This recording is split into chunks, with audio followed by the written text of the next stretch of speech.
De retour dans 3D l'actualité en relief, c'est parti pour la dernière rubrique de l'émission, l'invité de la semaine. Et cette semaine, notre invité, vous le connaissez si vous regardez Touche pas à mon poste, tous les jeudis à 22h45 sur France 4, puisqu'il s'agit de Jean-Michel Maire. Bonjour Jean-Michel. Bonsoir à vous. Je dis bonsoir, je sais même pas quelle heure il est là, exactement là, parce que je me réveille. Il est quelle heure chez vous? Il est 18h en fait. Gérardmer dans les Vosges, là, vous me surprenez au festival du film fantastique de Gérardmer. Donc on a un petit décalage horaire avec les Vosges. Où il est quelle heure là? Il est 18h on va dire. À 18h. Ouais, il est 18h. Je viens de me réveiller de ma petite sieste et voilà. Donc, tout va bien, je suis en forme. Alors on vous connaît puisque vous êtes tous les jeudis sur France 4 dans l'émission de Cyril Hanouna, mais ce que les jeunes savent moins, c'est que vous êtes journaliste pour Le Figaro. Pourquoi on a pensé à vous pour cette émission?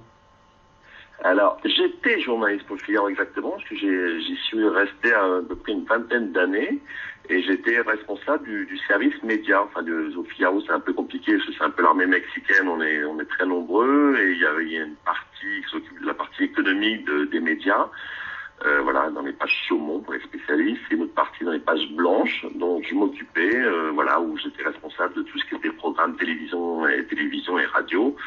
Et du coup, je participais à une autre émission sur TPS Star, qui existe toujours, qui s'appelle Téléma Télé. Et on avait reçu un jour Cyril Hanouna, et à la fin de l'émission, il avait dit, mais écoute, je suis en train de préparer une nouvelle émission qui va bientôt débarquer sur la TNT. Et écoute, j'aimerais bien que tu y participes, dis-moi ce que t'en penses, vois si tu peux, etc. Et du coup, on s'est rappelé, et voilà, ça s'est fait. Donc là, j'ai basculé de TPS Star et du Figaro, dont je suis parti pour arriver sur Touche pas à mon poste. Comment expliquez-vous le succès de Touche pas à mon poste? Je sais pas, parce qu'il n'y avait pas tellement d'émissions de ce style-là sur la télévision. Il y a des émissions médias, la télévision, ça c'est clair, mais c'est des émissions qui se prennent pas la tête, mais qui sont des émissions qui sont un peu faites un peu pour les spécialistes, des émissions qu'on appelle des émissions médias, donc qui sont plus faites pour la profession, donc des émissions, on parle de stratégie, on parle d'audience, de plan de carrière pour les animateurs, de stratégie, de positionnement, et il n'y avait pas tellement d'émissions qui étaient faites un peu pour les téléspectateurs, où on parle un peu comme parlerait un téléspectateur, donc on se met vraiment à leur place, et on essaie de les faire participer à la vie de la télévision, mais sans prétention. Donc je pense que c'est ce côté un peu léger qui plaît, parce que ça n'existait pas, et bon, là, c'est jamais simple, la mayonnaise a plutôt pris, là, en 2 ans, donc on est super content que ça marche aussi bien, c'est clair. Aussi, puisque vous semblez être un homme sans tabou, seriez-vous capable de nous donner votre salaire par émission? Mon salaire par émission? Ah oui, bien sûr, oui, on est payé 500 € par émission. Donc voilà, donc c'est une pige qui est à peu près, pour vous donner un ordre d'idée, moi qui ai fait 500 bruts, donc pour vous donner un ordre d'idée, c'est le salaire moyen des chroniqueurs dans les émissions qu'on appelle des chroniqueurs, dans les émissions des talk-shows. On est autour d'une table et on parle comme ça d'un sujet bien précis. C'est le salaire moyen d'une émission de télévision comme ça. En tout cas, pour une chaîne qui est une chaîne qui n'est pas TF1, France 2 ou TF1, bien sûr, ou même si ce ne sont pas tellement d'émissions comme ça, ils sont mieux payés, mais pour une chaîne un peu périphérique, mais qui monte, c'est un peu le salaire moyen. Alors il y a beaucoup de rumeurs à propos du futur de Touche pas à mon poste, notamment une quotidienne, des primes, un transfert sur France 2. Ouais. Est-ce que toutes ces rumeurs sont fondées? Alors, je sais pas à moi évidemment de vous dire si ce qui va se passer l'année prochaine. C'est pour demander ça à Cyril ou au responsable de la chaîne. Ce qui est sûr, c'est que l'émission marche bien, et quand une émission marche bien, à la fois à la production, donc Cyril Hanouna, parce que Cyril Hanouna est en même temps producteur de l'émission au travers sa société qui s'appelle H2O, c'est Havas, chez Havas. Donc à la fois lui a envie de capitaliser, c'est bien normal, sur le succès de l'émission, donc essayer qu'elle soit mieux exposée, qu'on la voit plus souvent, et la chaîne aussi a tout intérêt aussi à mettre l'émission plus en avant. Donc c'est clair qu'il y a des négociations qui sont en train de se dérouler entre Cyril Hanouna, sa boîte de production, et la chaîne, pour voir comment faire évoluer l'émission l'année prochaine. Mais nous, en tant que chroniqueurs, c'est pas notre priorité. Nous, on se sent bien dans l'émission, on se marre bien, on souhaite évidemment que ça continue. Et si ça peut continuer plus souvent, c'est encore mieux, c'est clair. Chaque chroniqueur de l'émission a sa caractéristique. Éric Dussart, par exemple, c'est l'homme aux chemises fantasy, Christophe Carrière, c'est Mr Bid, ou encore Thierry Moreau, le Monsieur Chiffre. Est-ce qu'on vous demande de forcer votre trait de caractère avant chaque émission? Moi, j'ai vite été catalogué, je me fais vite charrier. Moi, je suis un peu le vieux, l'ancien de l'émission, parce que je suis le plus âgé du groupe. Donc ils m'ont pris aussi, c'est plutôt pas mal. On a chacun un peu son positionnement. Bon, moi, j'ai pas eu tellement de choix. Ils m'ont vite positionné dans le vieux dragueur qui se prend des râteaux à longueur de journée. Bon, je dis pas que c'est vrai. Mais c'est une image qui me fait plutôt marrer, voilà. Donc moi, à partir du moment où je dis pas parfois il y a ma mère qui me dit le vendredi matin, mon fils, c'est pas possible, tu t'es encore fait dégommer hier soir dans l'émission, dis-moi que c'est pas vrai, dis-moi que c'est pas comme ça. Donc je suis obligé de la rassurer un peu le vendredi matin, parce qu'autrement parfois ça lui fait un peu peur. Mais non, c'est fait de façon de manière bon enfant, donc on se marre bien. Voilà. Donc moi j'accepte complètement ce rôle ce costume dans lequel on m'a glissé. Voilà, je prends ça avec humour parce qu'on c'est fait sans méchanceté et du coup on se marre bien tous ensemble. Donc il y a aucun souci à ce niveau-là. Et c'est une clé du succès de l'émission de donner des rôles aux chroniqueurs.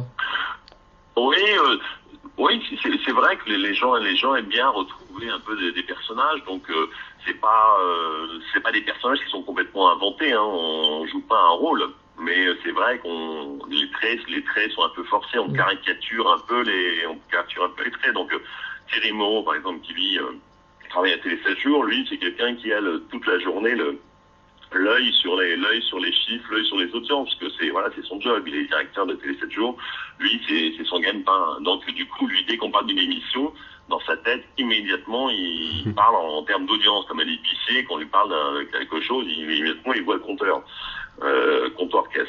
Donc voilà, chacun, du coup, c'est les petits travers qui se sont révélés dès le début, il y a maintenant 2 ans, dans l'émission, et Cyril, qui est un homme de scène, lui a tout de suite vu un peu ses petits travers sur chacun, ses petits tics, et du coup, il les a un peu grossis pour un peu donner à chacun une image qui lui correspond quelque part, mais voilà, qui est un peu exagérée, mais voilà, c'est fait tout ça dans la bonne humeur. Et aujourd'hui, qu'est-ce qu'on vous dit quand on vous reconnaît dans la rue? Ça, je dois dire que c'est assez drôle, parce que la plupart du temps, quand on me reconnaît dans la rue, là, à Gérardmer, il y a quelques personnes qui sont venues me dire que l'émission était top, qu'ils aimaient bien l'émission, etc. C'est vrai que la chose qui revient le plus souvent, c'est les râteaux. Donc, dans l'émission, ils n'arrêtent pas de me charrier en me disant que je me prenais des râteaux à longueur de temps, que dès qu'il y a une invitée, si vous regardez de temps en temps l'émission, il y a souvent des danseuses qui viennent. Et évidemment, Cyril prend un malin plaisir à interroger les danseuses une par une, pour leur demander si elles accepteraient de sortir avec un vieux monsieur comme moi. Évidemment, toutes disent non. Et donc du coup, c'est vrai que dans la rue, on me dit souvent mais courage, tenez bon, un jour vous trouverez l'amour, etc. Donc c'est assez drôle parce que bon, moi qui étais marié 2 fois pratiquement avec 2 enfants, j'ai l'impression de repartir un peu 25 ans en arrière, de trouver une certaine virginité amoureuse. Donc et sexuelle presque. Donc j'ai l'impression de retourner un peu tous les jours le film Puceau à 40 ans, donc c'est plutôt rien. Mais voilà, mais bon c'est toujours gentil et voilà, donc je reçois plutôt des messages de sympathie qu'autre chose. Tant que les enfants ne me jettent pas des pierres dans la rue, je considère que c'est l'honneur est sauf. Dernière question de cette interview, avez-vous des projets? Des projets, oui, j'en ai, mais qui sont pas forcément très drôles parce que voilà, moi, il y a une partie de ma vie qui est consacrée à cette émission-là, avec laquelle je participe avec grande joie et j'espère, comme on le disait tout à l'heure, que l'année prochaine, ça basculera dans quelque chose qui est encore plus médiatisé. Donc ça serait vraiment sympa. Moi, j'aimerais bien, je rêve d'une quotidienne parce qu'une quotidienne en direct surtout, parce que là, vous savez que l'émission est enregistrée, on enregistre le mardi après-midi.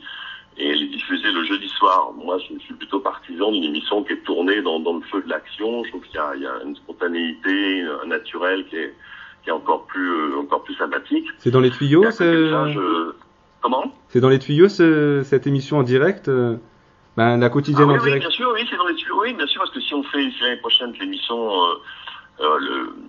pour résumer l'année prochaine, ce qu'il pourrait se faire, c'est vous rester en deuxième partie de soirée dans une plus grande chaîne du groupe France Télévisions, ou alors passer peut-être en quotidienne sur France 4. En tout cas, c'est les bruits qui sont les plus insistants. Donc moi je sais pas, mais en tout cas c'est ce qui court. Donc si c'est une quotidienne, ce qui est sûr qu'une quotidienne, on peut pas la préparer, la monter comme on fait ça pour l'hebdomadaire, donc ça serait une émission qui serait tournée en direct. Donc ça, moi je serais vraiment partisan de ça. Et à côté de ça, moi je prépare des documentaires. Je me suis lancé dans l'aventure du documentaire j'avais fait plus de 20 ans de journalisme quotidien dans la presse écrite, où j'ai tenu à peu près tous les rôles de grand reporter, à chroniqueur judiciaire ou à journaliste politique. Donc j'ai fait beaucoup de postes. Et là maintenant, je me suis un peu lancé dans l'aventure de documentaire. Donc je suis en train de préparer la réalisation de deux grands documentaires, enfin de deux documentaires qui devraient sortir. Je ne vais pas encore dire les thèmes parce que voilà, on est toujours un peu mégalo dans ce genre de truc, on ne veut pas se faire piquer les idées, mais qui devraient sortir avant l'été prochain. Donc voilà, moi pour l'instant, je me suis mis derrière la caméra pour réaliser ces choses. Merci Jean-Michel Maire d'avoir répondu à nos questions. On rappelle qu'on peut vous voir tous les jeudis sur France 4 dans Touche pas à mon poste, qui est un réel succès d'audience. Bonne continuation et à bientôt. Merci à vous et longue vie à votre émission. Merci Merci beaucoup. Merci à vous. Au revoir. Merci. Au revoir.